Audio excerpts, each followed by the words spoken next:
Hello and welcome to another Starcraft 2 co-op video. Today we'll be taking a look at the shite prestiges, why they're bad, and when you can use them.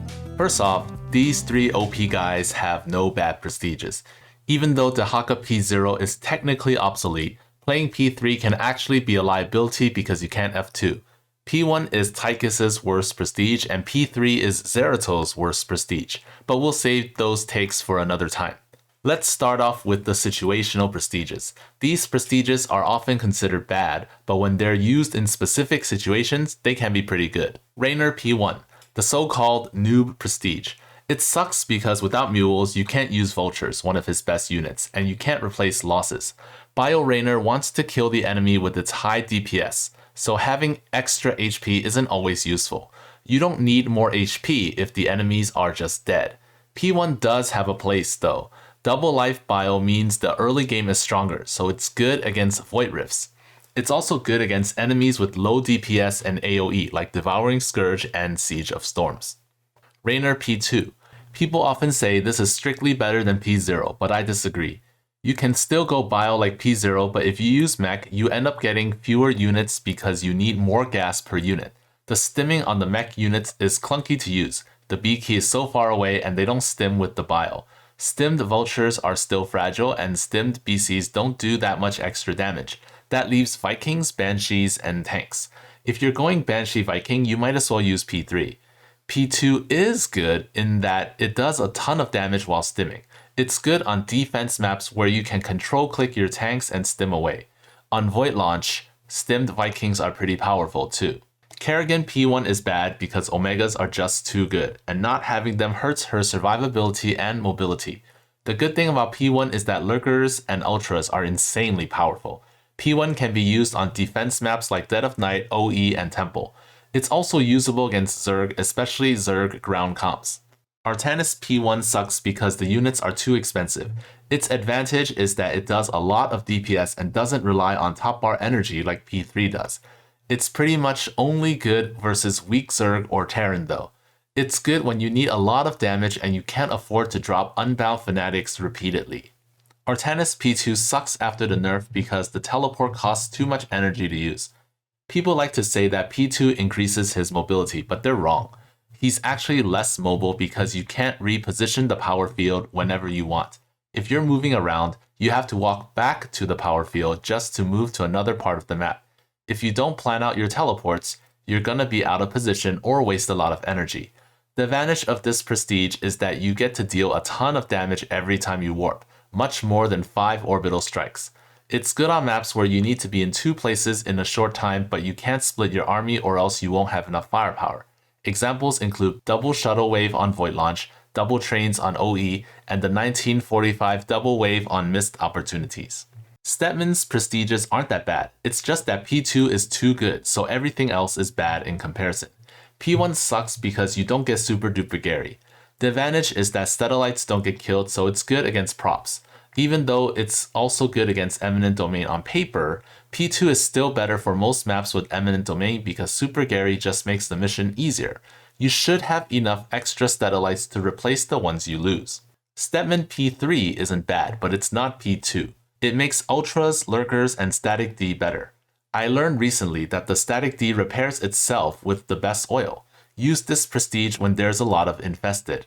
Phoenix P0 is quote-unquote bad because it's not P1 or P2. However, its advantage is that you can use the suits whenever you want and you can use your entire army. It's good on Dead of Night. Phoenix P3 isn't that good because Champ HP nerf sucks.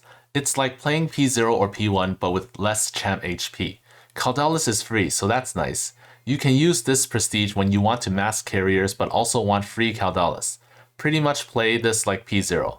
It's also secretly good against Moment of Silence because silenced champs don't do anything, so they might as well die and move to a new shell to continue attacking. These next prestiges are extremely situational and not even that good in those situations. Vorazun P1 sucks because Dark Pylon Recall is really good, and losing it is just not gonna be very helpful. You don't want to be losing units in the first place, so reviving with full HP isn't that great. It's kinda good because the Dark Pylon cost is cheaper, so you can drop more pylons for your Void Rays. It's only really useful when you mass Void Rays against Diffusion and you don't need the recall.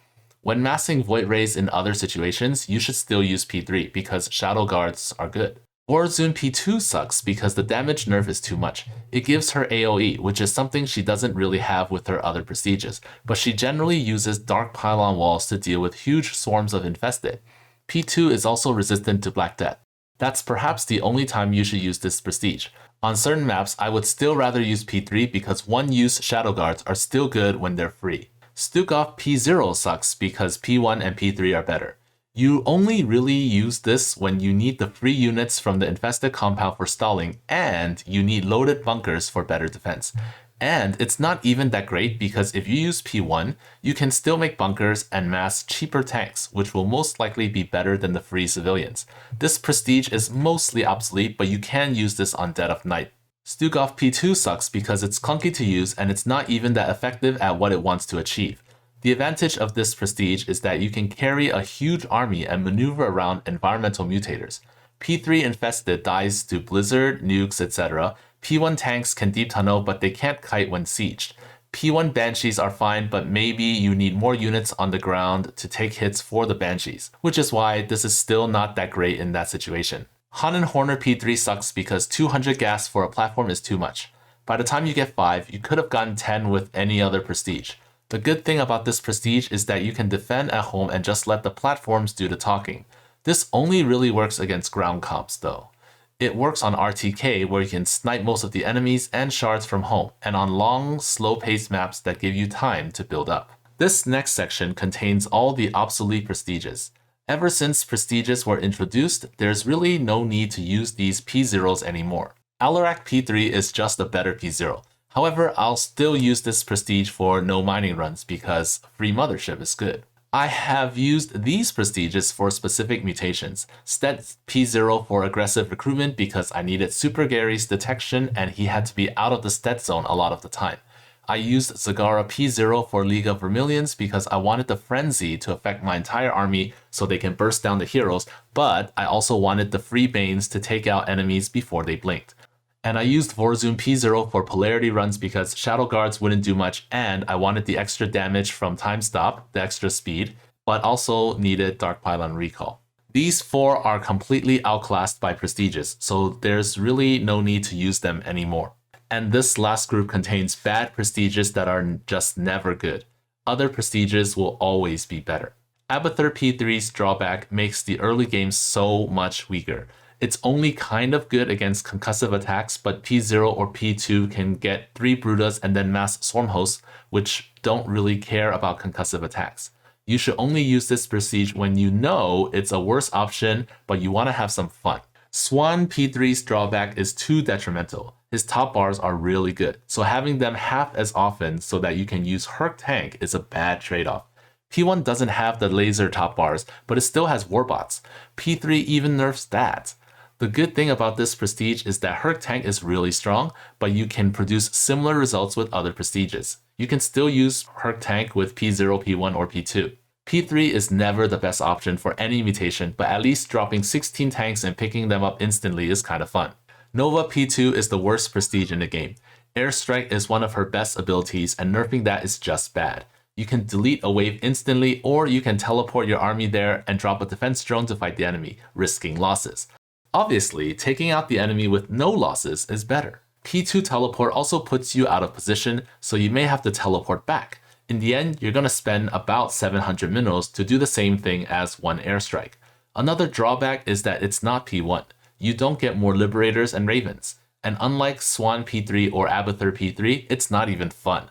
You're just doing P0 stuff, but you get to move around more. So never ever use this. Here's a summary of how I rate the niche prestiges in this game. Maybe you have some uses for Nova P2. Leave your comments down below, and I'll see you next time.